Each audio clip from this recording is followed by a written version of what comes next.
In tonight's primetime focus, crime does pay.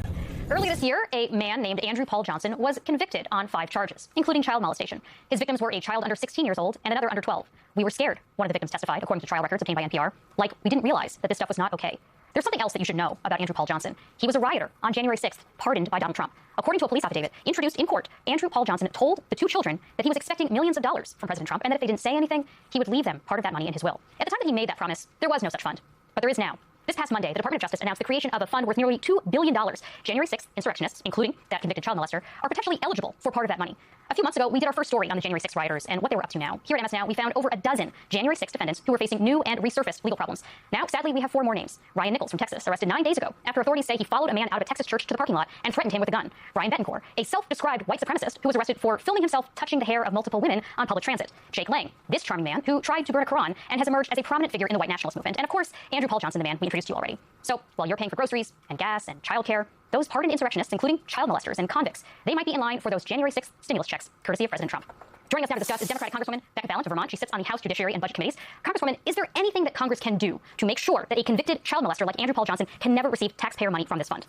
Yeah, Catherine, I'm so glad that you and your team at MS Now are covering this case. We've been talking about a lot in judiciary. A number of the folks who were pardoned by the president, given full pardons, as you said, they have been arrested on child abuse charges, some on child pornography charges, others on vehicular manslaughter, another for threatening the life of Hakeem Jeffries. So these people are creepy. They're dangerous. They should still be behind bars. They should not be receiving any kind of payment as reparations for the atrocities they carried out against our country. So you asked what can be done. Well, we're going to try to use every single tool at our disposal. So along with the ranking member, Jamie Raskin, we did introduce a piece of legislation last week that would forbid the federal government from using taxpayer dollars to pay out. Oh, I wanted to mention in Pakistan, there was a terrorist attack that unalived 24 people. Yeah, near like train tracks. Yeah, and then last night, Russia attacked like some building and like 4 people unalived in that attack.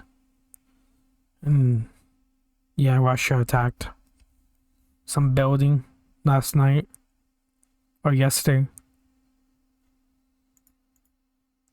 To these criminals. It also bars settlements from Treasury to give any of these January 6th insurrectionists any funds from the federal government. And we're going to be pursuing that. We also, in committee the other day, we lost the vote by 1 vote. We were trying to subpoena Todd Blanche, of course, the president's former personal attorney, now acting as attorney general. We moved to subpoena him and also Treasury Secretary Bessent about what they knew. The setting up of this slush fund is patently illegal.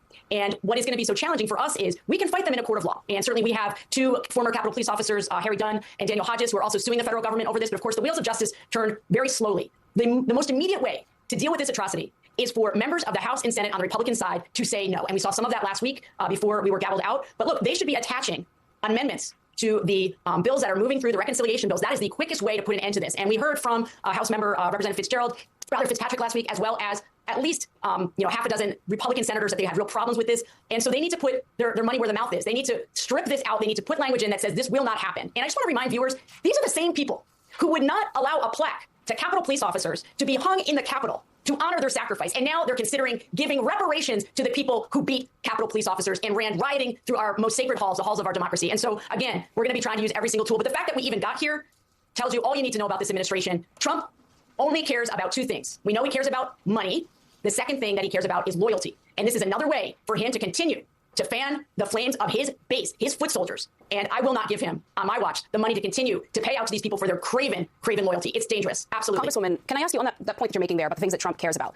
You know, he's not exactly someone who likes to just give free money out to his supporters. If anything, he actually likes to make money off of his supporters. He sells them overpriced merch, cell phones that may never arrive, that kind of thing. And so I guess, what do you think the larger project here is? Why does the president, why would the president's allies want these particular people, want convicted criminals, want people involved in things as disgusting as child abuse, to have money that experts warn they may use to, restock their weapons and other sort of strange gear and material that these groups amass? I mean, what's going on here? This is not a president who likes to actually give his money away to other people for no good reason. Antonio, he is trying to create his own personal army ahead of the midterms. I believe that most sincerely.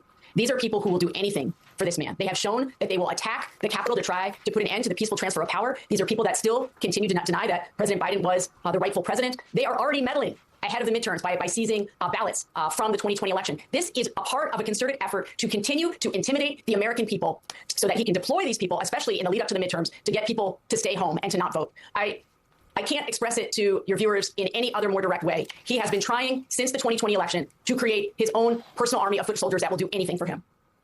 Let's say, Congresswoman, that the Democrats do manage to take control of the House and the Senate in the midterms, or if a Democrat does become president in 2028, what should they do? How can they rectify this moment if, in fact, Donald Trump steamrolls his way to this fund and, as you suggest, perhaps creates a personal army of foot soldiers? What is it that the House, the Senate, and potentially the Democratic president can do to rewrite not only the narrative around what has happened on January the 6th, but also to right this injustice? I really appreciate your question. And as a former history teacher, I can tell you, it's going to take us generations to come back from where we are right now. It really is. And I hate to have to say that to my... just a quick little stream just to, yeah, just quick little stream. Yeah, just, I have to get going. Cheers, everyone. Like and subscribe to X News.